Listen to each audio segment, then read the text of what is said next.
A millionaire had just stepped through the gate and froze in shock at what he saw. His 6-year-old daughter, her golden brown hair being yanked and hacked at by her stepmother, tears streaming down her cheeks like rain as she sobbed and pleaded, "Mom, please don't cut my hair." In that very instant, he rushed forward and shouted a single sentence that left everyone stunned and speechless. And what happened next, no one could have expected. Before we dive into the story, leave a comment below and let me know which city you're watching from. Now, let's begin the story. The sharp sound of shattering glass rang out through the spacious mansion in the suburbs of Scarsdale. Alice Miller, 6 years old, froze in fear as she saw the broken shards scattered across the floor, water splashing onto the corner of Becky's red dress. Becky was the woman her millionaire father had married less than a year ago. Alice stammered, "I'm sorry," but before she could finish, her thin little arm was yanked back harshly. Becky Miller, 35, slender with sharp eyes, bold red lips, and neatly styled curls, erupted in fury. Her shrill voice echoed through the grand hall. "Useless!" Becky screamed, her pitch so high it made Alice shrink. "You can't even wipe a table without breaking a glass. You're nothing but a burden in this house. All you ever do is make a mess." Alice was dragged toward the front door, her small hands flailing helplessly. Her blue and white dress was wrinkled, her brownish blonde hair tangled. The child tried to speak, her voice weak and trembling. "I'm sorry, Mom. I didn't mean to. I'll clean it up. I'll do better." "Sorry?" Becky curled her lip, gripping Alice's wrist tighter. "Do you think an apology will make this dress dry itself? You ruined my outfit, so you'll be punished. Punished, so you'll never forget. Do you understand me, you worthless girl?" She pulled Alice outside, ignoring the child's feeble resistance. In her rage, Becky shoved Alice down on the stone steps. One hand pressed the little girl's shoulder. The other grabbed a pair of scissors left on a flower pot nearby. The cold metallic clang sent a chill through the air. Alice panicked, tears streaming down her cheeks, her whole body trembling. She clutched her dress tightly, unable to reach for the worn brown teddy bear in her room, the last gift her real mother had given her before she passed away. That bear had always been her comfort, but now it was out of reach. Alice sat defenseless in front of Becky's wrath. Becky's voice lashed like a whip. "It's time you learned a lesson you'll never forget. A rich man's daughter, filthy and careless like this, you're nothing but a disgrace." The scissors scraped against her hair, catching the light. A soft lock of brownish blonde hair fell onto the stone steps. Alice broke down, screaming, her voice cracking apart. "Mom, please don't cut my hair. I'll be good, I promise, I promise." The sound of a child's cries carried out into the street. A few neighbors walking their dogs stopped in their tracks. Some stood at a distance, whispering. One woman shook her head in pity. A man murmured, "That poor girl." Alice could see every look, could feel the heavy silence, yet no one stepped forward. Becky grew harsher by the second. She yanked Alice's hair hard, dragging the scissors across for another cut. Strands fell to the ground, mixing with tears. Alice faltered, clutching her dress tighter, her reddened eyes fixed on the floor. She felt as if she was losing the last thing that kept her whole. Her hair, a keepsake, a memory of her mother, was being chopped away piece by piece. Her small hands gripped the hem of her dress, lips trembling as she repeated her hopeless pleas. It felt as though the entire world had turned its back, leaving her with no one to protect her. Just then, the dry screech of brakes echoed from the gate. A sleek black Bugatti Chiron stopped right at the entrance. The sharp click of the car door opening cut through the air. Becky flinched, her hand holding the scissors frozen in place. A tall man in a brown suit stepped out. His dark hair, streaked with silver, framed eyes cold as steel. In his left hand he carried a leather file bag he had not yet put away. In his right, a green stuffed dinosaur, the gift he had just bought on his business trip. The child kept sobbing. Becky had not even hidden the scissors when the man's eyes locked onto the scene before him. He stood stunned for a few seconds, his face darkening. His breath came heavy, his grip tightening around the green dinosaur. The air seemed to freeze. The neighbors fell silent. The only sound left was Alice's muffled sobs. The man strode into the yard, his shadow stretching across the steps. His deep, hoarse voice broke out, cold and cutting. "Becky, What do you think you're doing?" That man was Richard Miller, 40 years old, a millionaire, a successful tech entrepreneur, a widower who had lost his wife in a tragic accident when Alice was only 2 years old, now standing frozen in the middle of his own yard. He was not only known as a cold millionaire, people also knew him as someone who buried himself in work to escape the pain of the past. Today, he had returned from a long business trip, still carrying in his hand a blue stuffed dinosaur he had bought for his daughter. But the scene in front of him turned that gift into something far too small compared to the horror unfolding before his eyes. He looked at his daughter, her hair chopped unevenly, her eyes red and wet with tears, her little hands gripping the hem of her blue and white dress. The light brown hair that had once been Alice's small pride, a tender reminder of her late mother, now fell in clumps at her feet. Richard went numb. His eyes hardened, his breath came short, his throat tightened, yet his voice still broke out, low and hoarse, each word pressed out with force. "Becky, what is going on here?" Becky flinched. The face that just moments before was tight with tension suddenly changed so quickly it was almost unbelievable. In an instant, the anger and harshness disappeared, replaced by a frail posture and eyes shimmering as if she were about to cry. Her voice trembled, straining to calm the moment.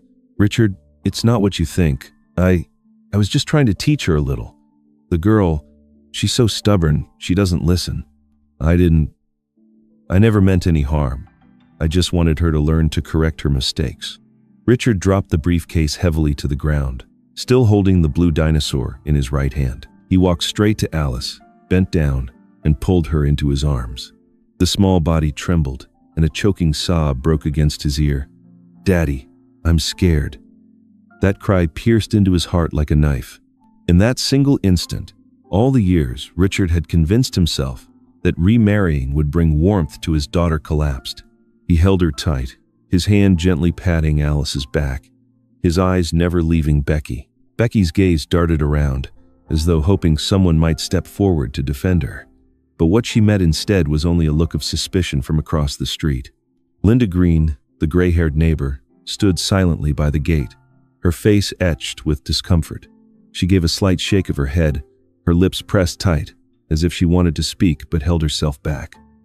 Becky turned toward Richard, her voice raised slightly, tinged with worry. "Richard, can't you see? I only wanted the girl to understand manners. I never meant to hurt her. Truly, I didn't. You came back so suddenly.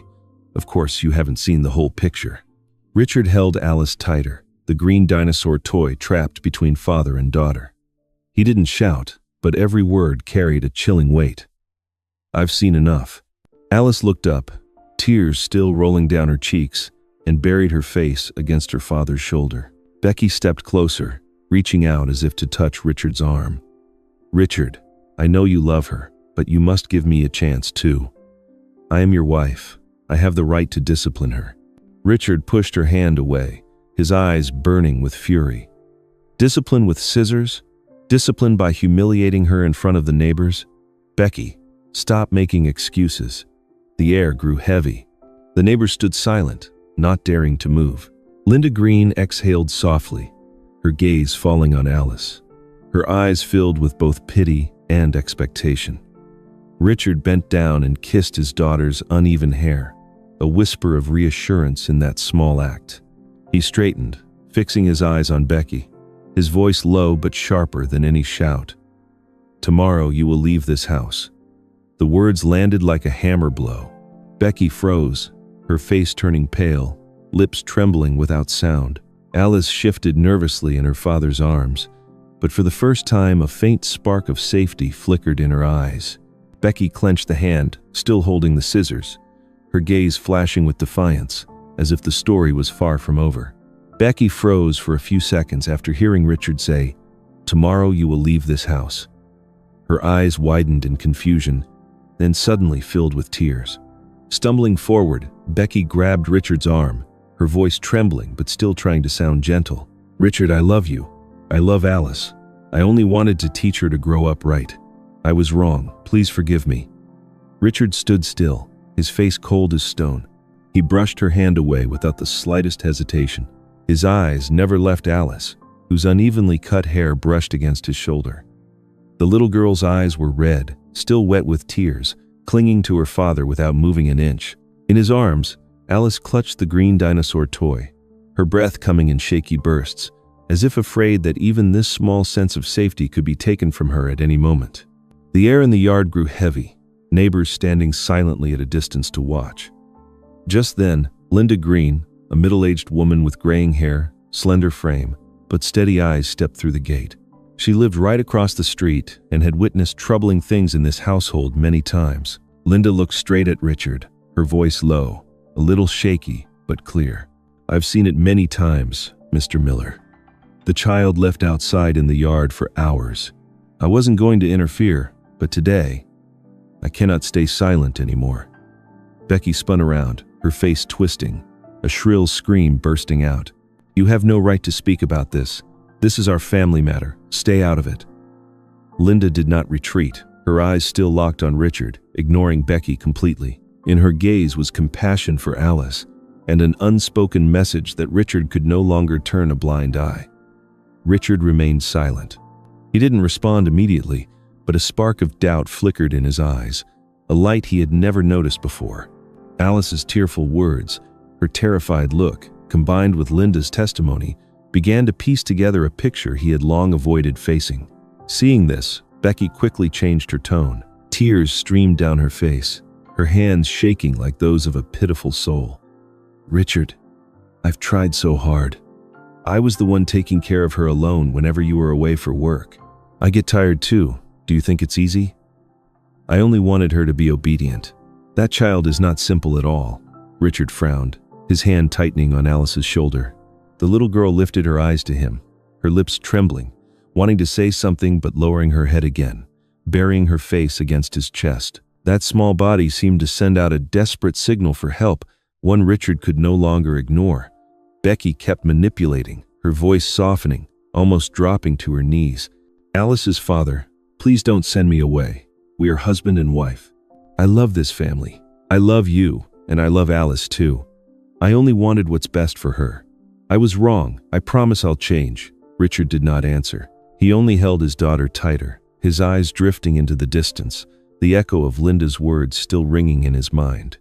He suddenly realized all those moments when Alice lowered her head whenever he asked her questions. All those nights she tossed and turned, unable to sleep. None of it was because she was shy, as Becky had once explained, but because of fear. Linda took a small step back, her voice low yet clear, speaking only to Richard. "You need to listen to her, Richard. You are the only one she can rely on." Becky immediately cut in, her tone sharpening, her lips pressed tight. "Be quiet. You don't know anything. You just like destroying other people's families." Richard turned toward Becky, his eyes cold as steel. He didn't need to raise his voice, yet his words cut through the air. "That's enough, Becky. You have nothing left to explain." Becky froze, her lips trembling, then burst into loud sobs, crying as though she were the victim. A few neighbors shook their heads, some turned away and left, but Linda remained, her gaze steady on Richard and Alice. Richard carried Alice back inside the house. The little girl clutched her green dinosaur tightly, her eyes still glancing at Becky with lingering fear. In the living room, Richard set her down on a chair, gently wiped the tears from her face, and asked, his voice softer than ever, "Alice, is there something you want to tell me?" Alice bit her lip, lowering her eyes, staring at her small hands. She hesitated, then whispered so quietly Richard had to lean close to hear. "There's something I want to tell you, but I'm afraid my stepmother will hear." Richard froze, a sharp ache in his chest. He placed his hand on her shoulder and nodded. "I'm listening. Don't worry. No one will hurt you anymore. If you don't feel safe, you can tell me another time. There's no one who will force you." Alice lifted her eyes, tears glistening, her gaze a fragile mixture of hope and hesitation. Richard knew this was only the beginning of the truth. Outside, Becky stood on the doorstep, scissors still in her hand, her eyes burning with rage. The face that moments earlier had pretended to cry was gone, replaced by something darker that was beginning to surface. That night, when the house had already sunk into silence, Richard was still sitting at his desk. The yellow lamp cast its glow across his tense face, his eyes fixed on the computer screen, though nothing came into focus. In his mind, the same images played over and over. His daughter clutching the green dinosaur and sobbing uncontrollably, Becky's shrill screams, and the way Linda Green had looked at him, as if forcing him to wake up after years of numbing himself. He slowly leaned back in his chair and let out a long sigh. Every strange sign from Alice rushed back like an indictment he had never dared to read carefully. The time she said she did not want to stay home with her stepmother, the moments he noticed small scratches on her arms but chose to believe Becky's careless explanations, the nights she lay with her face to the wall, hugging the brown teddy bear tightly, refusing to answer when he tried to talk to her. All of it stacked into a wall of guilt Richard knew he could no longer deny. He opened the drawer, pulled out a blank sheet of paper, and placed the pen neatly on top. His hand trembled slightly, but each stroke of ink appeared firm and decisive. Divorce petition. The next morning, Richard woke up early. Alice was still curled up in bed, the teddy bear resting at the corner of the blanket, the green dinosaur pressed tightly against her chest like a fragile shield. He looked at his daughter for a moment, his eyes softening, then stepped out into the living room. Becky was already sitting at the dining table, dressed perfectly, her face carefully powdered as if nothing had happened. Richard placed the paper on the table and slid it toward her. His voice was low, hoarse, and cold. "Sign it. We end this here." Becky froze for a few seconds, then snatched the paper and skimmed through it. Her face gradually changed color, her hand trembled, then suddenly she hurled the paper violently to the floor. Her voice rose, seething through her clenched teeth. "You'll regret this. I gave up everything for you. Do you think you can just discard me whenever you feel like it?" Her anger twisted the made-up face into a grotesque mask. The gentle image she once wore was gone, replaced by a Becky with blazing eyes, trembling lips, and a shrill, cutting voice that scraped against the air. Alice flinched at the shouting, rushing out of the bedroom. She trembled all over, clutching the green dinosaur, her wide eyes filled with panic. Her gaze drifted toward the corner of the bed, where the brown teddy still lay, as if she wanted to run back and hold onto it too, but her feet stayed glued to the floor. Richard stepped between his daughter and Becky, his voice sharp as a blade. "Enough. You're exposed now, Becky." Becky sneered, the twisted smile stretching across her face. "You think you're so smart, Richard? You think just because you run a big company and have money, you can throw me away like an old rag? I won't walk out of here empty-handed, don't you forget that." Richard did not answer. He quietly picked up the divorce papers from the floor and placed them neatly back on the table. His eyes no longer wavered. Alice hid behind him, her small hand clutching the hem of his suit jacket, each finger trembling. Richard walked toward the door, pulling his phone from his pocket to check. The screen lit up, a security alert clearly displayed, "Unauthorized access detected in the personal system." He frowned, his finger swiping quickly, opening the access log. A series of unusual traces appeared, their timestamps matching the exact days he had been away on business trips. His heart sank. In an instant, every suspicion connected itself. It was not only Alice who had been a victim, even his work, the only thing he believed he had under control, had been violated. On the phone screen, one name appeared clearly: Victor Hale. Victor Hale, 42 years old, the director of a rival tech company, a man who had competed with Richard more than once, using any means necessary. Just seeing that name was enough. Richard understood this was not a matter of a broken relationship. This was betrayal, a scheme laid out long before. He clenched the phone tightly in his hand, his eyes darkening. From the dining room, Becky still stood staring out, a half-smile flickering across her face, as if she knew exactly what he had just discovered. Richard clenched the phone in his hand, the name Victor Hale glowing on the screen like a dagger stabbing straight into his heart. He immediately sat down at his desk, opened the computer, and logged into his private security system. Layer by layer of data unfolded. Dozens of important files had been copied. The traces left behind were undeniable. Someone had accessed his account without authorization, downloaded documents, and sent them out from a device inside his own house. Richard's fingers trembled slightly as he scrolled through the strange string of emails. The recipient address was so familiar he could not mistake it: Victor Hale at. The subject line was blunt, the content brief, but more than enough to leave him frozen. The design data has been taken. All that's needed is confirmation of the payment. Richard closed his eyes, and Becky's image came flooding back. The times she would drop by his office, pretending to bring coffee, asking questions about the child safety project, even laughing as she said she wanted to understand more so she could share more with you. He had once naively believed it was the care of a wife. Now he saw it had all been nothing but a cover for betrayal. A faint sound made him turn around. Alice stood at the doorway, a green dinosaur clutched in her arms, her eyes hesitant. Richard gently called out, "Alice, come here to Daddy." The girl walked slowly forward, sat close beside him, her eyes fixed on the computer screen, though she didn't understand it all. Richard stroked his daughter's uneven hair, his voice softening. "Didn't you have something you wanted to tell Daddy the other day?" Alice hesitated, then whispered, as if afraid Becky might overhear. "Mom, Becky left me outside in the yard many times, even when it was cold. She said I wasn't allowed to bring my brown bear with me. She told me I didn't deserve to hold it. I had to stand alone, I was so scared." Richard's throat tightened. His hand froze on his daughter's shoulder. He turned fully toward her, pulling her into his arms, the green dinosaur caught between them. His voice dropped low, filled with heavy regret. I'm sorry for letting you go through that alone. From now on, no one will ever make you feel afraid again." Alice buried her face in his chest, her small shoulders trembling. Richard closed his eyes, the pain gathering into a storm inside his chest. He made a vow to himself. This time he would not back down. The phone on the desk suddenly rang. Richard startled and picked up.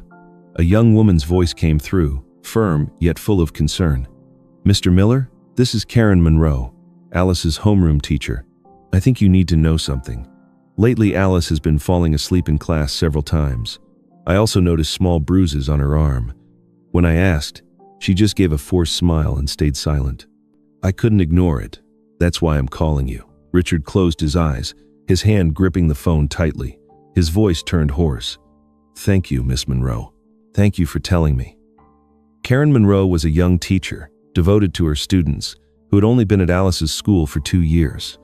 Richard had met her just a few times at parent meetings. He clearly remembered her gentle eyes, and he also remembered Alice once saying, "Miss Monroe always pats my head when I do something right." Now, that very voice had become living proof of everything he had chosen not to see. The call ended. Richard set the phone down on the table and sat in silence. Alice looked at him, her eyes brimming with tears yet glowing with expectation. He nodded and softly said, "I believe you, Alice. Everything you've told me, I will listen to." The girl clutched the green dinosaur tighter, then turned her head to glance toward the bedroom, where the brown bear lay still. Richard caught that look and understood that both bears had now become the threads binding his daughter to the past and the present, to the love that was lost and the protection newly found. He turned back to the screen, deciding to restore all the deleted data. Files gradually reappeared, among them another email, Becky's handwriting starkly evident. The content was brief but undeniable. "The data is ready. I want the money this week." Richard felt the blood surge to his temples, his hand clenching until it went pale. Becky had not only betrayed his trust, not only shattered his daughter's spirit, but had also sold out the very work he had built over a lifetime. He stared at the words in the email, his breathing heavy. In his mind, only one question thundered. How far was Becky willing to go, and what would he have to do to stop her? Richard sat upright after recovering the emails. His face darkened. He printed out all the evidence, neatly arranged it in a file folder. The next morning, he drove straight to the Manhattan Police headquarters. A woman stepped out from the investigation office, tall, her black hair tied back, sharp eyes that gave nothing away.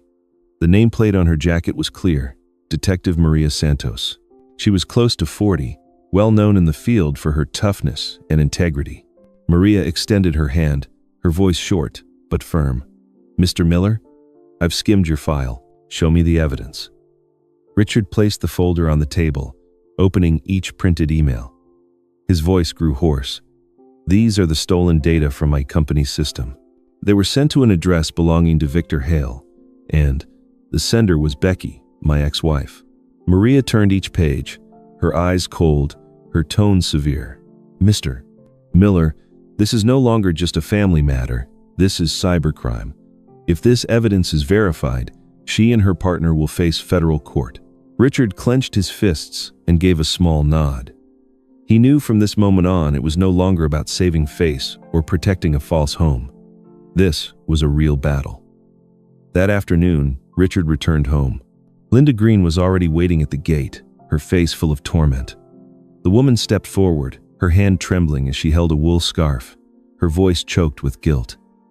"I need to tell you, Richard, I saw it many times. The little girl left outside in the yard for hours, in the cold, and no one let her in. I wanted to call you, but I was afraid of causing trouble. I regret not speaking up sooner." Richard looked at her, his eyes heavy. He gripped Linda's shoulder gently and said softly, "It wasn't your fault, Linda. The only one to blame is me. I was blind, and I let her suffer alone." The door creaked open, and Alice peeked out. She still clutched her green dinosaur, watching Linda with timid eyes. Linda bent down, gave her a kind smile, and whispered, "Don't be afraid anymore. I will stand by you." Alice blinked, then nodded softly. Her small hands clutched the dinosaur tighter. A few days later, at school, Richard met Miss Karen Monroe, Alice's teacher. She was about 30, petite, with neatly tied blonde hair and gentle, bright eyes. Karen spoke as soon as Richard stepped into the classroom. "Mr. Miller, I'm worried about Alice. She has fallen asleep in class several times and I've noticed bruises on her arms." When I asked, Alice just smiled, but her eyes were full of fear. "I know something isn't right, but I can't change it alone. I'm very glad you've decided to step forward." Richard was at a loss for words.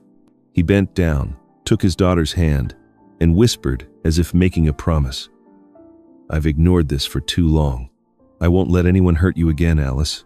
The little girl looked up, her eyes wet but holding a faint spark of light. In her arms, the green dinosaur and the brown teddy bear were pressed close, like two missing pieces that helped her believe she still had a family. Richard began gathering more testimonies and met with a reputable attorney.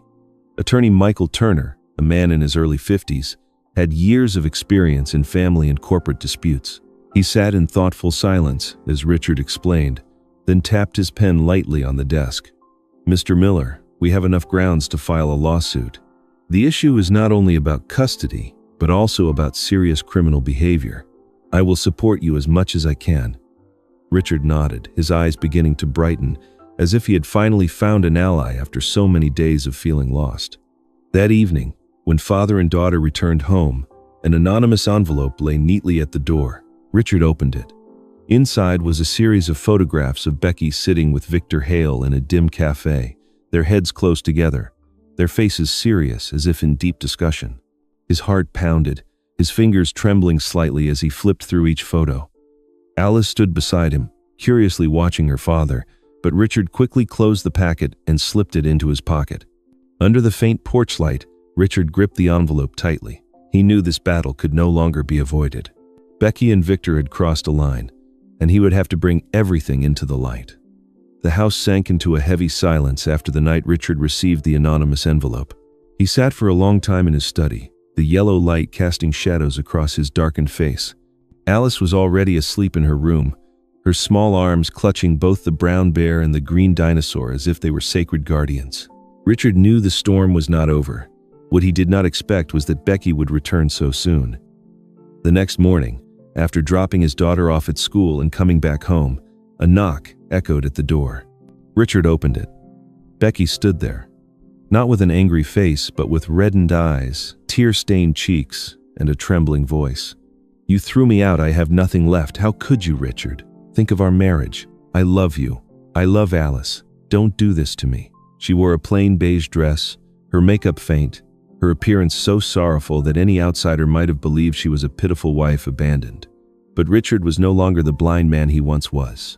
He stayed silent for a few seconds, then turned and walked into the living room. Becky quickly followed. Richard opened his briefcase, pulled out a stack of photos, and laid them on the table. In the pictures, Becky sat with Victor Hale in a dim cafe, their heads close together, their eyes full of calculation. There was no denying it. He pushed the photos toward her, his voice cold. "You can explain this." Becky looked down, her face drained of color. For a moment, her eyes darkened, but only seconds later, she forced a strained laugh, her voice breaking. "You hired someone to follow me? Richard, do you distrust your own wife this much?" It was just a simple business meeting. Richard's expression did not change. His tone dropped lower, resolute. "Stop lying to me, Becky. I have everything. Even the emails you sent. Even the stolen data." This time, Becky could not laugh. She shot to her feet, her voice sharp and shrill. "You think you've won? You'll lose more than you can imagine. I gave up everything to be with you. You owe me your whole life."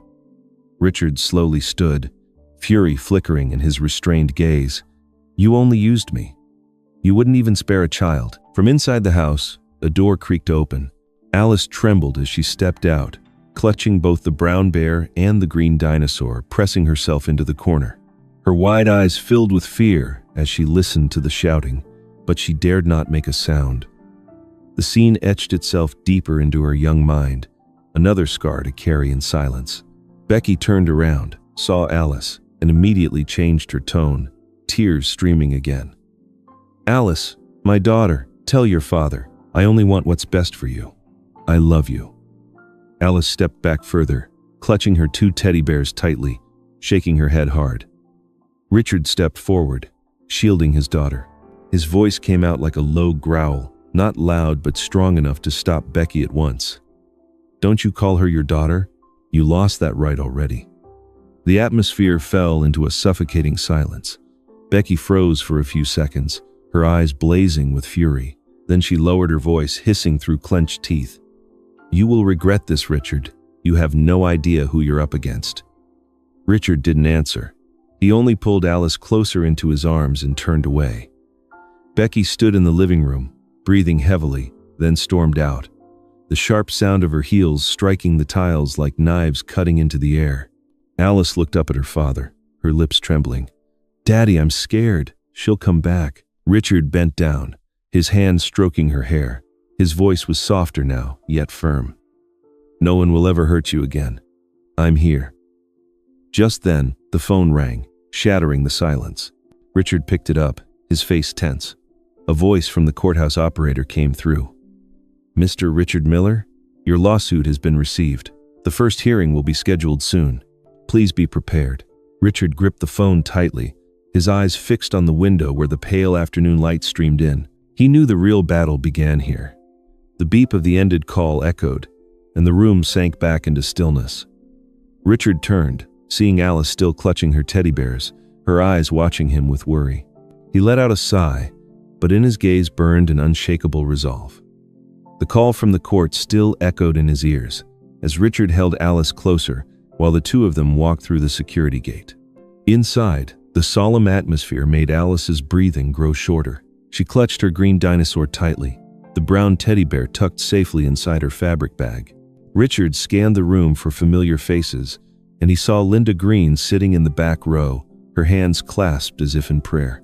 Miss Karen Monroe stood nearby and gave him a small nod. Detective Maria Santos met Richard's eyes with a steady, unwavering look. On the opposite side, Becky adjusted her hair, her makeup carefully applied, her eyes cold as glass. The clerk called the case. Everyone rose. The judge entered, dressed in a black robe, her silver hair neatly arranged, and took her seat. Her voice was clear and calm. "I am Judge Patricia Coleman. Let us begin." Attorney Michael Turner stepped forward to present the summary. He laid down a folder of numbered documents, photographs, and printed emails on the table. Richard placed his hand on Alice's shoulder, a silent reminder that he was there. Becky suddenly cut in, trying to push her words through with a strained voice. "She is lying, Your Honor. She hated me from the beginning. I am the victim. I am being framed." Judge Coleman lifted her eyes, her tone firm. "You will have your chance to speak, but you will not interrupt. Sit down." Becky bit her lip and reluctantly sat. Maria Santos was called to the stand first. She opened the evidence file and presented each detail: the timeline of system access, the chain of emails sent to Victor Hale's address, and the seizure reports from devices inside Richard's home. Her voice was direct, free of emotion. The data was copied on days when Mr. Miller was out of the house. The IP address matches. Photographs confirm that Mrs. Becky Miller met with Victor Hale multiple times. We have forwarded the cybercrime charges to the district attorney's office. The judge nodded, marking her notes. Linda Green stepped up to the witness stand. She gripped the edge, her voice trembling, yet each word landed with the weight of guilt. I saw little Alice forced to stand outside in the cold as punishment. There were days she cried until her voice was gone. I regret not speaking up sooner. I am sorry to that child, and I am asking this court to protect her. Miss Monroe followed. She looked at Alice before turning to the microphone. Alice has fallen asleep in class many times. I noticed small bruises on her arm. When I asked about them, she stayed silent and stared at the floor for a long time. She is a good student, but she is afraid, always trying to please the adults around her. I fear for her safety and her sense of self-worth. The judge listened, then gestured toward Richard. He stood and led Alice forward. The child's hand was icy cold, yet the green dinosaur in her grasp still warmed her small palm. The judge's tone softened. "If you wish, child, you may speak just a little." Alice looked up at Richard, and he nodded. Her voice was small but steady. "All I ever wanted was a mother, but she doesn't love me. She said I don't deserve to hold the brown bear. I'm scared. I'm so scared."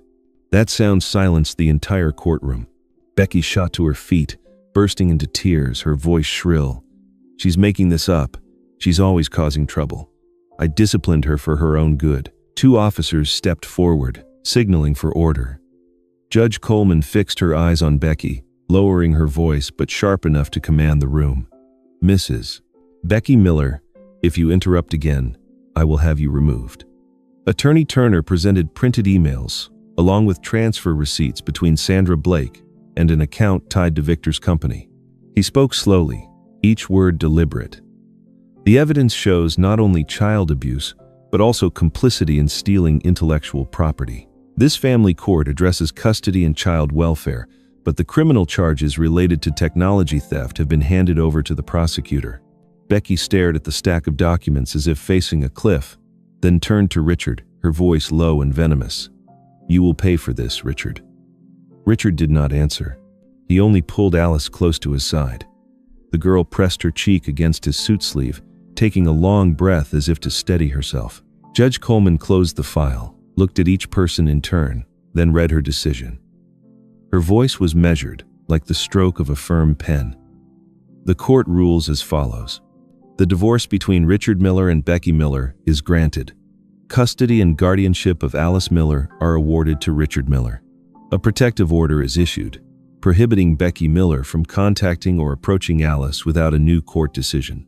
Regarding child abuse, the court acknowledges and refers the case to the appropriate authorities for further action. Regarding the leaked data, the court acknowledges the evidence, and according to Detective Maria Santos's report, the prosecutor's office has already indicted Victor Hale on corresponding charges. Sandra Blake is being prosecuted for her role as an accomplice. Becky Miller forfeits all rights to marital property under the clause of severe breach of obligations. This judgment is effective immediately. A wave of whispers rippled, then died down. Becky thrashed, stepping forward, but was blocked by officers. She broke into sobs, then clenched her teeth, her eyes flaring with spiteful needles. The judge tapped her gavel lightly, restoring silence. Linda wiped her tears. Miss Monroe exhaled in relief. Maria closed her notebook. Richard bent down, touched his forehead to his daughter's, whispering as if his words could mend the torn places in her heart. "It's over now, sweetheart." Alice wrapped her arms around her father's neck, her ragged breathing slowly evening out. She placed the green dinosaur into Richard's hand, then pulled the brown bear from her bag, setting the two side by side on the bench, as though arranging an entire small world back into place. They left the courtroom. The long hallway suddenly felt lighter. Linda stepped forward, took Alice's hand, and said softly, "I'm sorry I was late." Alice shook her head, gave a faint smile, then turned and hugged Miss Monroe quickly. Maria shook Richard's hand firmly, her voice steady. "We'll keep pushing the rest forward." Out on the courthouse steps, the wind brushed against Alice's uneven hair. She looked up, her lips moving, gathering every ounce of courage left in her to ask the fear that had haunted her most. "Dad, if one day she comes back, what will I do?" Richard tightened his grip on her hand, but his answer did not come right away. Deep in his eyes, determination and worry stood side by side, waiting for a promise he knew he would have to keep for the rest of his life. Alice's question still hung in the air as the father and daughter stepped down the courthouse steps. Richard bent down to her eye level, his hand resting gently on her small shoulder. He spoke slowly, as if carving his words into stone. "Daddy will stand in front of you. Even if the whole world turns its back, I will still be here." Alice nodded and clutched the green dinosaur to her chest. Richard opened the car door, waited for her to settle in, then walked around to the driver's seat. The seatbelt clicked softly into place. The ride home was quiet, but not heavy the way it once had been. From the back seat, a corner of the brown bear's ear peeked out of the fabric bag. The next morning, Richard woke earlier than usual. He fumbled with the pan. The smell of butter touched the eggs, bubbling and crackling. He brewed coffee, poured milk, and set 2 plates neatly on the table. Alice padded barefoot into the kitchen, her messy hair trimmed just a little straighter by his careful hands the night before. She stood still for a second, staring at the eggs and toast. "Daddy, you made this yourself?" "I'm learning," Richard said with a shy smile. "Try it for me." Alice took a small bite, then nodded more firmly. "It's good. Can I give half to Brown Bear?" "All right, but the bear only gets to look." Alice covered her mouth, giggling the first full laugh in days. On the way to school, they stopped at an intersection where a new crossing guard had just started her shift. She introduced herself quickly as she waved the children across. "I'm Nora Wells, in charge of this crosswalk in the mornings. Good morning to you both," Richard answered politely, while Alice gave a small greeting. Passing through the gate, Miss Monroe was waiting. She looked at Alice and smiled softly. "You seem better rested today." "Because Daddy made breakfast," Alice said, her eyes bright. Miss Monroe glanced at Richard and nodded, a wordless compliment. Richard said nothing more, but he knew he would keep this habit. That afternoon they bought a few colored pencils at a small shop. The shopkeeper, an old man named Raymond Clark, added a sheet of thick drawing paper. "For the little lady. Draw something you want to keep." Alice hugged the paper to her chest, whispering her thanks. In the car ride home, she murmured, "I want to draw my bedroom window, with 2 friends keeping watch." Richard immediately understood who those friends were. That evening, father and daughter sat at the cleared dining table. Alice placed the brown bear and green dinosaur on the surface, like guards at their post. Richard opened the short story collection he had once left unfinished. He read slowly, pausing at just the right places to breathe. Alice listened, blinking evenly, her free hand playing with the bear's ear. When the book finally closed, she lifted her face to him and asked in a voice very small but very clear, "Do you miss Mom?" The question struck the very place Richard had been avoiding. He looked into her eyes and saw his own reflection there. He chose honesty.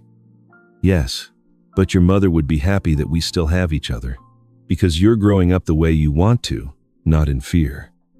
Alice stayed silent for a moment, then nodded, as if swallowing her answer into her chest. She pulled out a box of new pencils, took out a small sharpener, and sat quietly shaving each tip. A faint scent of wood rose in the air. Richard watched, his heart softened by such ordinary sounds. Alice set the sharpener down, looked at the 2 stuffed bears, then turned to her father. "Daddy." "Yeah, I have something." She reached into the desk drawer and pulled out a small pair of school scissors. The blades glimmered faintly under the lamp. Her hand trembled slightly, but her eyes did not. "I'm not afraid anymore. I trust you." Richard froze for a moment. Everything that had happened outside in the yard felt like a short film being torn away, leaving only the little girl sliding the scissors across the table toward him. He placed his hand on the table, not rushing to take them. "Are you sure?" Alice nodded. "I want you to keep them. So if anyone ever uses scissors the wrong way, you'll tell them to stop." Richard swallowed hard, his throat burning. He reached out, his palm open as if to catch a promise. The scissors rested there, strangely light, but inside his chest, they weighed as heavy as a vow. Late at night, Alice spread out her drawing paper. She drew a window frame, and on the sill sat the brown bear next to the green dinosaur. Below them was a large hand holding a small hand. She colored slowly, carefully, as if afraid to break the rhythm she had just found. Richard sat across from her, fixing the labels on her books, adding a little strip of tape to the corner of her pencil box. Every gesture carried a reason, and every reason carried love.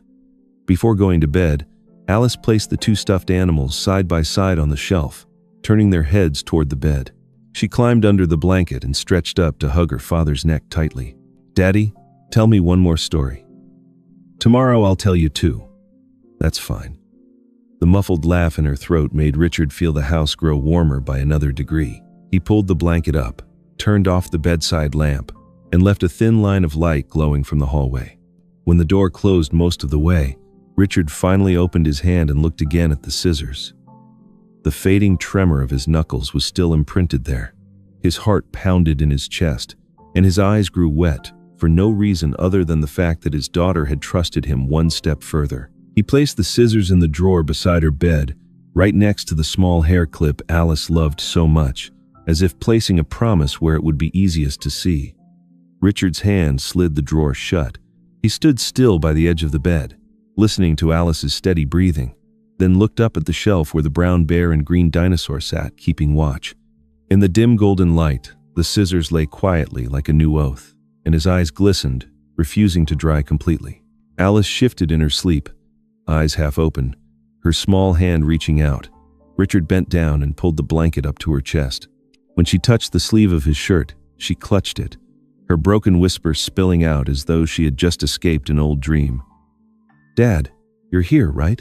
"I'm here," he answered, sitting down by the bed and wrapping his arm around her thin shoulders. She immediately nestled against him, her whole body relaxing as if she had just dropped a sack of stones from her chest. Richard held Alice tightly.